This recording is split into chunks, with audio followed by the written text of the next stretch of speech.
Hello friends, welcome to RNG kitchen. இன்றைக்கி நம்ம வீடியோவில் என்ன பார்க்க போகிறோம் அப்படின்னா, ஒரு சூப்பரான மாங்காய் ஊறுகாய் எப்படி நம்ம வீட்டிலையே அதுவும் ஃப்ரெஷ்ஷாக அப்போயே நம்ம பண்ணி சாப்பிட்றது அப்படின்னு தான் பார்க்க போகிறோம். இப்போது இந்த மாதிரி மாங்காய் ஊறுகாய் பண்ணுறது எப்படின்னு பார்க்குறதுக்கு முன்னாடி நம்ம சேனலை சப்ஸ்கிரைப் பண்ணாதவங்க மறக்காமல் சப்ஸ்கிரைப் பண்ணிக்கிங்க. வாங்க வீடியோக்குள்ளே போகலாம்.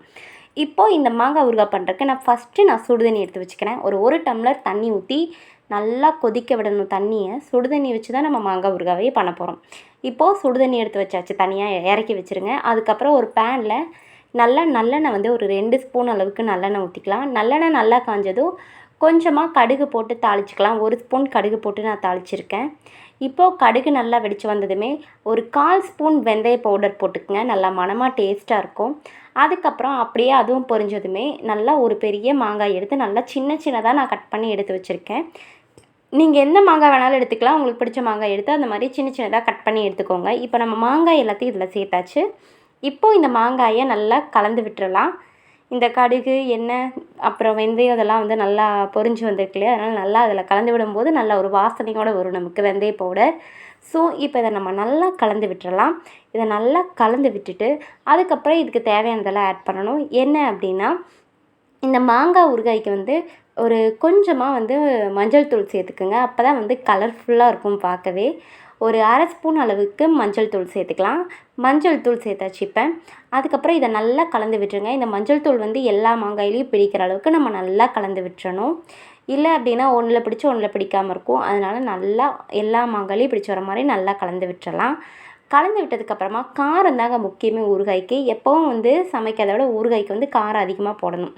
நல்லா ஒரு 3லேருந்து ஒரு 4 ஸ்பூன் அளவுக்கு நீங்கள் நல்லா நல்லா தனி மிளகாய் தூள் சேர்த்துக்குங்க. உங்கள் காரத்துக்கு தகுந்த அளவுக்கு தனி மிளகாய் தூள் சேர்த்துக்குங்க. நான் ஒரு 4 ஸ்பூன் சேர்த்துருக்கேன். இப்போது இந்த மிளகாய் தூள், மஞ்சள் தூள்லாம் சேர்த்து நல்லா கலந்து விட்டுறலாம். இதை நல்லா கலந்து விட்டுட்டு நம்ம அடுத்து உப்பு சேர்த்துக்கணும். நீங்கள் நார்மலாக சமையலுக்கு யூஸ் பண்ணுற உப்பை விட பொரியலுக்கெல்லாம் நீங்கள் போடுவீங்களா, அந்த மாதிரி கரெக்டாக போடக்கூடாது. எப்போவும் கொஞ்சம் தூக்கலாக இருக்கணும் ஊறுகாய்க்கு.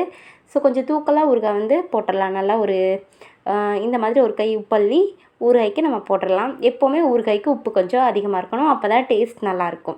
இப்போது இந்த உப்பையும் சேர்த்துட்டு நம்ம நல்லா கலந்து விட்டுறலாம்.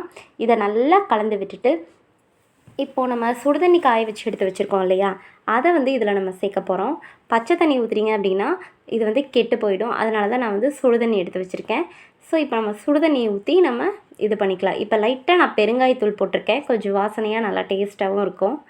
பெருங்காயத்தூள் சேர்த்துட்டு அதையும் லைட்டாக மிக்ஸ் பண்ணி விட்டுட்டு அதுக்கப்புறமா நம்ம சுடுதண்ணி ஊற்றிக்கலாம்.